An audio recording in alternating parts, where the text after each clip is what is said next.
कोकणातील पावसाचा जोर ओसरलेला पाहायला मिळतो आहे।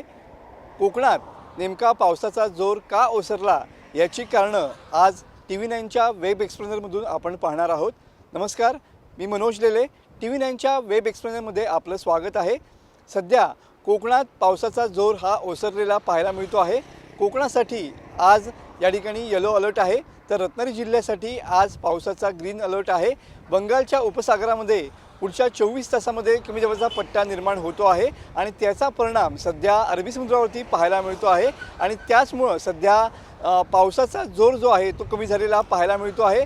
तर पूर्वेकडून येणाऱ्या वाऱ्यामुळे देखील या ठिकाणी कोकणातल्या पावसाला ब्रेक लागलेला पाहायला मिळतो आहे। पुढचे 2 ते 3 दिवस कोकणामध्ये मध्यम ते हलक्या स्वरूपाचा पाऊस पडेल असा अंदाज हवामान खात्याने व्यक्त केलेला पाहायला मिळतो आहे। तर एकंदरीतच जून आणि जुलैची सरासरी बघितली तर आजपर्यंत जो पाऊस आहे तो जवळपास 57% झालेला पाहायला मिळतो आहे। ऑगस्ट महिन्याच्या सुरुवातीपासूनच या ठिकाणी पावसाचा जोर हा कमी असलेला पाहायला मिळतो आहे। पुढचे 2 ते 3 दिवस अशाच पद्धतीनं कोकणात सरींवरती पाऊस या ठिकाणी बरसताना पाहायला मिळणार आहे।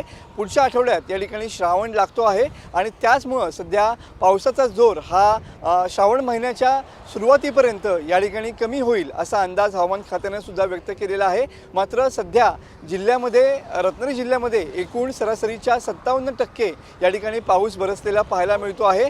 सध्या तरी पावसाचा जोर हा पुढचे 2 ते 3 दिवस आणखीन कमी येईल अशी शक्यता हवामान विभागाने व्यक्त केलेली आहे।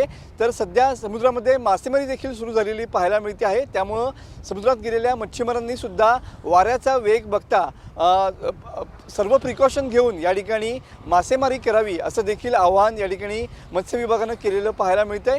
तर एकंदरीतच सध्या समाधानकारक पाऊस जो आहे त्याची प्रतीक्षा पुन्हा एकदा कोकणवासियांना लागून राहिलेली पाहायला मिळते। कॅमेरामन समीत गजनेसह मी मनोज लेले, TV9 मराठी, रत्नागिरी।